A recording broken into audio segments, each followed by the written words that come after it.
Hey guys, this is Sergeant Waffles, and today I'm going to bring you a Skyrim video.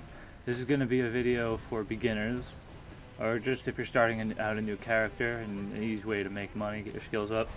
So at first, you are given the option to either follow Hadvar or follow Ralof. I personally think you should follow Hadvar by going this way, and that's because you'll end up getting better things from his cousin Alvor.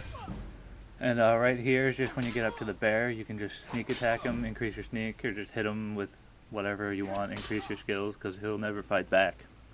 And then after you leave that cave, just follow the road down until you get to the first town, which is Riverwood.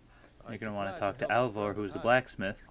Say that you are a friend of Hadvar and all that crap, and just he'll say, I have these free things you can have. You can take all those. And he also has a couple things just lying around right next to the workbench. There's about like 5 or 6 steel ingots and 5 or 6 iron ingots.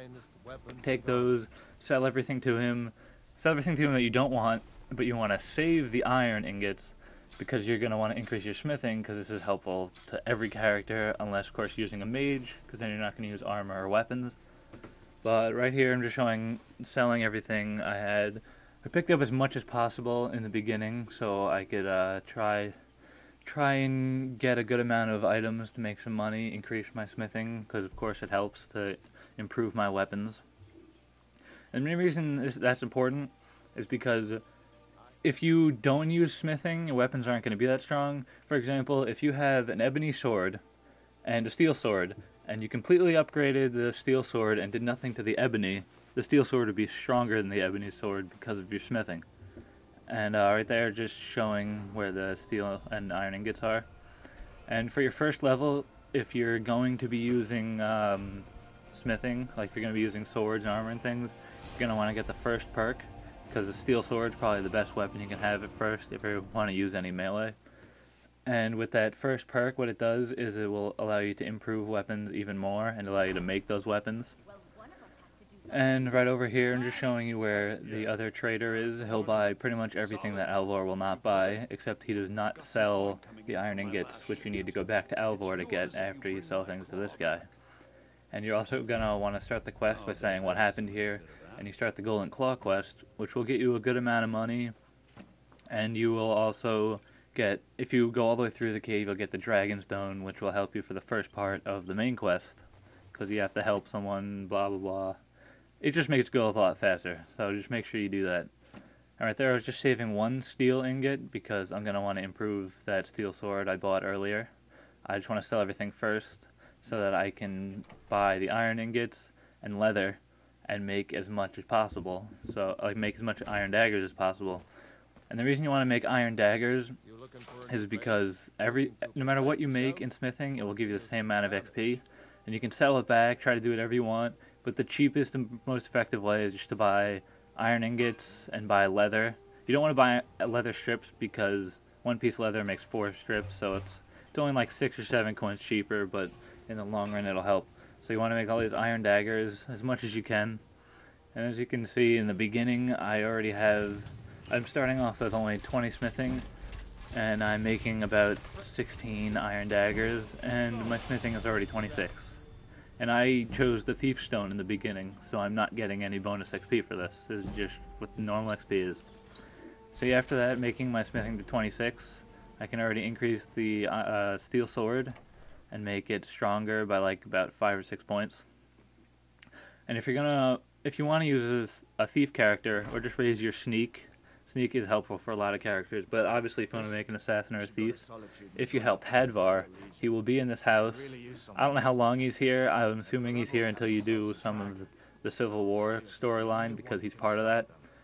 But you can sneak attack him, and because he's an essential character, he won't die, and he won't fight back if you attack him undetected. So you can raise your sneak very quickly. Like right there, I had the Thief Stone, so I got 20% more XP.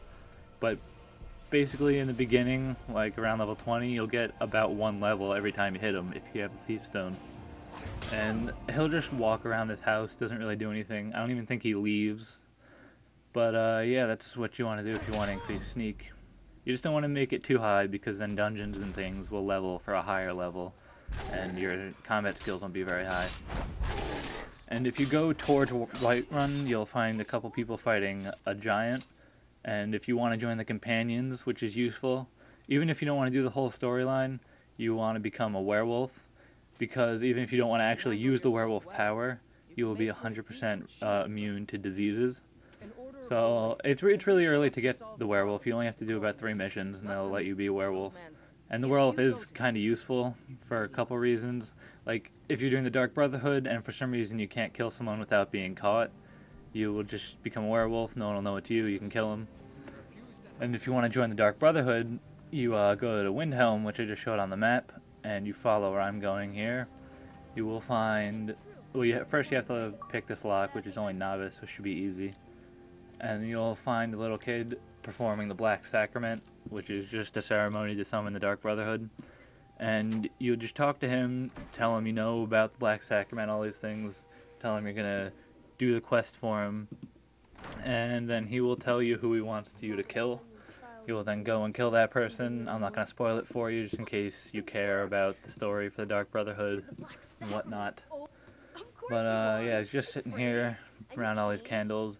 After you complete this quest, you're gonna want to sleep in a bed, and you'll be kidnapped, and it'll just explain what happened, and then you can easily join the Dark Brotherhood. They'll tell you where to go. And after you join the Dark Brotherhood, you get some very good enchanted light armor, which will increase certain stats. For example, the hood will make your bows do 20% more damage.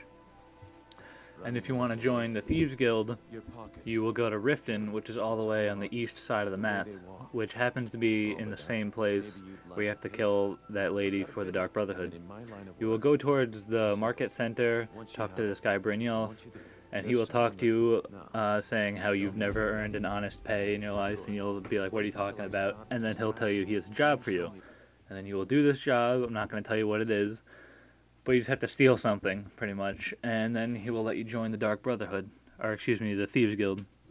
And yeah, that's pretty much it. I will probably make more in-depth videos about this. So yeah, see you later.